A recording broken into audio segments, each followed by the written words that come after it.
PT Bank Negara Indonesia atau BNI. Namun juga melibatkan 11 orang lainnya yang telah dijatuhi vonis hukuman.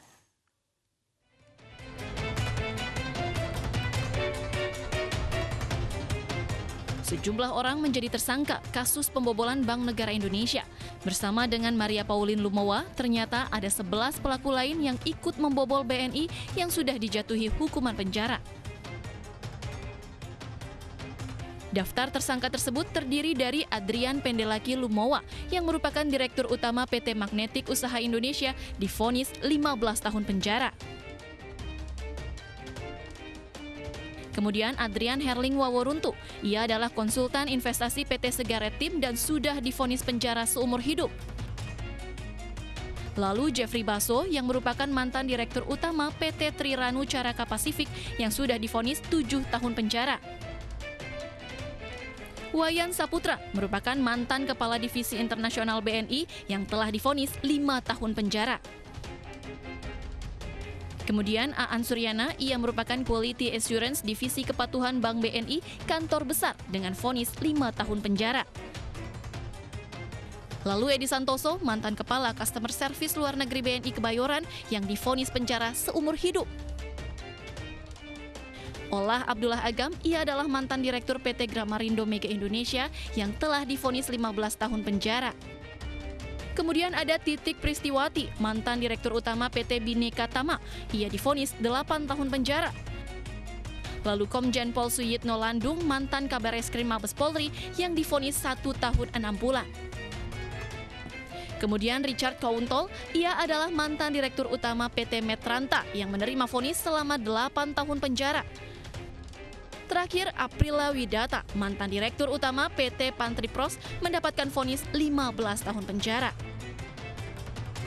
Kini, buronan 17 tahun pembobol Bank Negara Indonesia senilai 1,7 triliun rupiah, Maria Pauline Lumowa, tiba bersama tim dari Kemenkumham yang dipimpin langsung Menteri Yasona Lauli dari Serbia Kamis siang. Tim Liputan iNews melaporkan. Pemirsa, RCTI pernah mewawancarai tersangka kasus pembobolan Bank Negara Indonesia Maria Pauline Lumowa di Singapura 2003 silam. Maria mengaku tidak tahu menahu proses pencairan dana 1,7 triliun rupiah dari BNI dan menganggap dana tersebut cair secara legal, dan berikut cuplikan wawancaranya.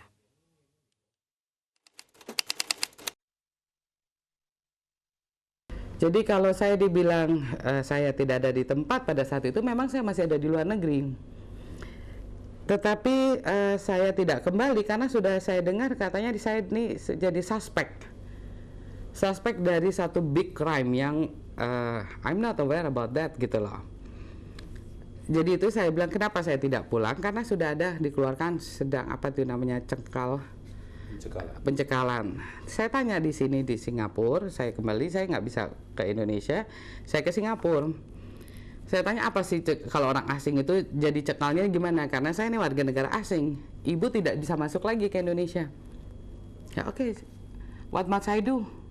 Disinilah saya harus menghadapi apa yang sesungguhnya harus dilakukan untuk legal prosesnya.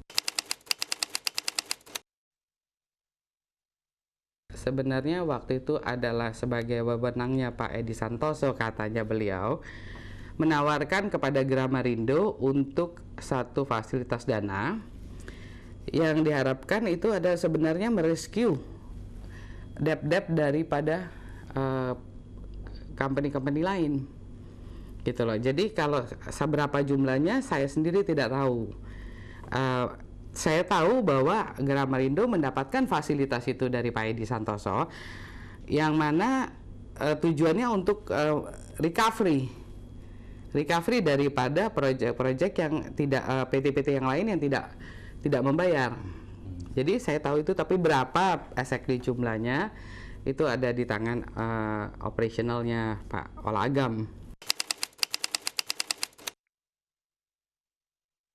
Sistem pencairannya itu semuanya diketahui karena saya tidak involved di dalam itu, cuman saya tahu bahwa kewajiban saya adalah mencarikan proyek-proyek yang visible, mencarikan proyek-proyek yang quick killing, udah. Tapi kalau prosesnya itu semua ada di tangannya operation. bagaimana prosesnya, karena saya sendiri tidak in charge di situnya.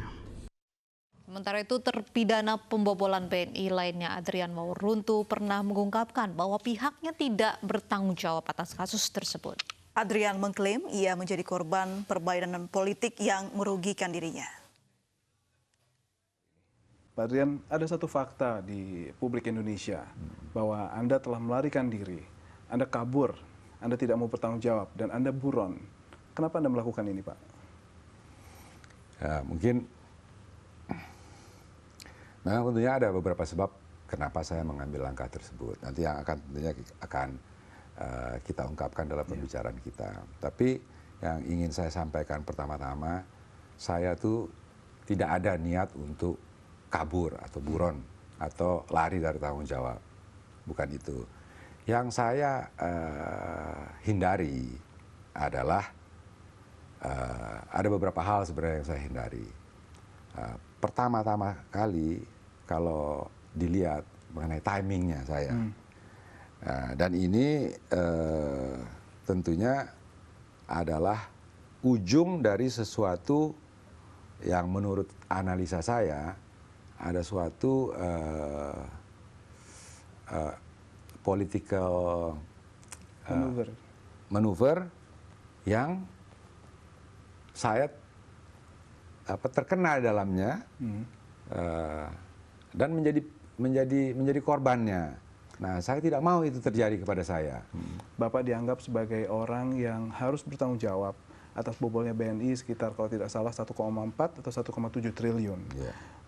Secara teknis, secara singkat, secara lebih gamblang bisa Bapak jelaskan sejauh mana Bapak bertanggung jawab, karena itulah yang dipercaya publik bahwa Anda adalah pihak yang bertanggung jawab dan menikmati uang itu. Ya memang itulah yang opini yang sudah terbentuk dan menurut saya sengaja dibentuk dengan demikian. Yang motivasinya apa, saya juga sampai sekarang ini tidak paham kemana arahnya. Tapi yang pasti itu sangat merugikan saya. Saya telah berkali-kali pada awal dari timbulnya berita-berita mengenai kasus BNI ini untuk mencoba untuk menyanggah gitu. Tapi yang terjadi pada waktu itu justru bukannya malah meredakan, tetapi malah menggebu-gebu. Nah, untuk hal itu kemudian saya bersedia untuk saya diperiksa di Mabes Polri dan saya ditahan selama 120 hari. Jadi menurut saya, dan saya memang menghendaki demikian supaya daripada kita berpolemik, nggak tahu siapa yang betul, lebih baik diperiksa saja sama instansi yang di negara kita ini ya tunjuk adalah Polri.